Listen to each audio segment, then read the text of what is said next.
Good afternoon, dear jury. My name is Polina Dьячина, and my supervisor's name is Tatiana Karpova. We represent Netішin Lyceum number 1. Our study deals with gender aspects of using complements in modern English. Feeling valued and appreciated are basic human needs. It makes us want to cooperate and to collaborate with those around us. That's why I'd like to start my presentation with the words from the Bible. Pleasant words are as a honeycomb, sweet to the soul and health to the bones.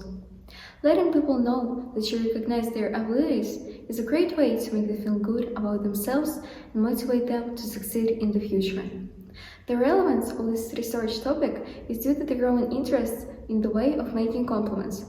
Scientists rarely talk about the gender orientation of compliments, paying attention mainly to their structural, semantic, and pragmatic features. Therefore, knowledge of this work lies in the necessity of the more detailed linguistic research of gender differences in the field of complements and complement responses by investigating Ukrainian students.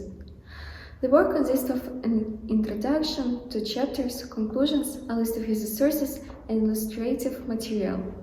It should be mentioned that the total volume of work, 32 pages. The list of user sources includes 37 names.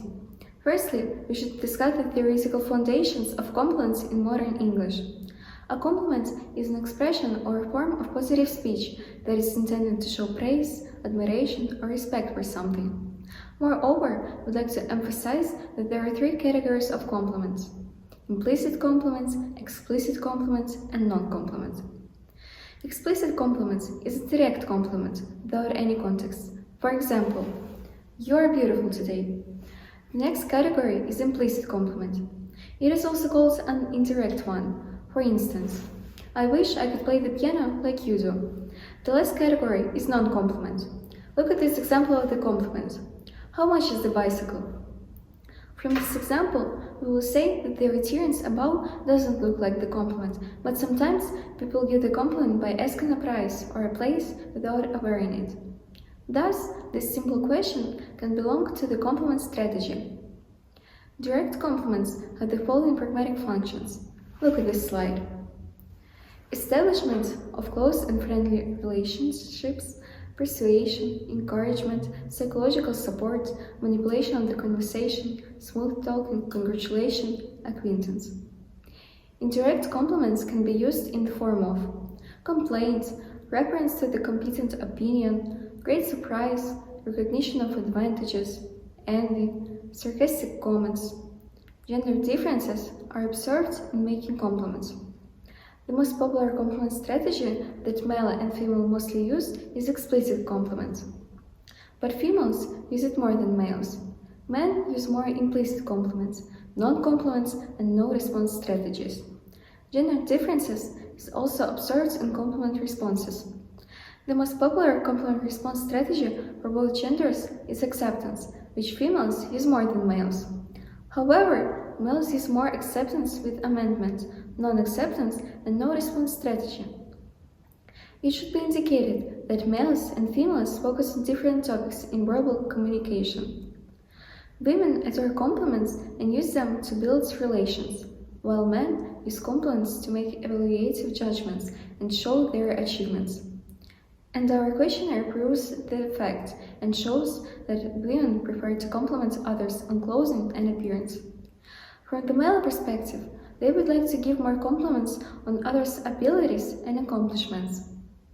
3 types of lexical carries are mostly used by both male and female subjects. They are adjectives, verbs, and nouns. Our next slide demonstrates the main formulas of English compliments. Pattern 1 is most often used with both men and women. It should be noted that female subjects tend to also follow the patterns 2 and 7, but men tend to use the 8 pattern. So, it can be stated that, in general, women express their inner emotions more often than men. Besides, such words as quite, such, very, so, really, awfully, terribly are widely used by females to intensify the content. Men can also use these intensifiers, but when addressing women. So, compliments are a great way to motivate people. Your compliments must be accurate and sincere to have the best effect. Make sure that you remember a few simple principles. Look at this slide. Be specific. Express exactly what you are complimenting. Be genuine. Don't give a compliment you don't mean. People will feel fake. Be moderate, direct, and brief. A long compliment can make the recipient feel a little embarrassed. So, planning the right compliment actually isn't as difficult as it seems. A little sensitivity, intuition, and observation, and you'll be everyone's favorite person in no time. Thus, we believe that our goals have been fully achieved. Of course, the way to such a conclusion has not been so easy. Together with the supervisor, we have spent a lot of time reviewing and analyzing compliments from English fiction, social networks, and our questionnaire. Turning to these sources is conditioned by the nature of the research, which requires penetration into the inner world of emotions and intentions of the speaker's behavior. This study has motivated me to learn new things, come up with creative ideas to improve something, analyze complex data, and work as a part of the team. I have developed personally and academically, gained new skills in research work, broadened horizons, developed open-mindedness, enhanced self-confidence, and improved my English language skills. Regarding the relevance of the study, now I realize the importance of compliments in our life and the ability to rejoice for years and years. It is our hope that this project will be a helpful guide and add some valuable skills to those who want to speak English more spontaneously and creatively. Of course, you may find even more compliments by following the references in our paper. But for now, this is the end of my presentation, and I'll simply say thank you for your attention. I sincerely hope that you have enjoyed it as much as I have.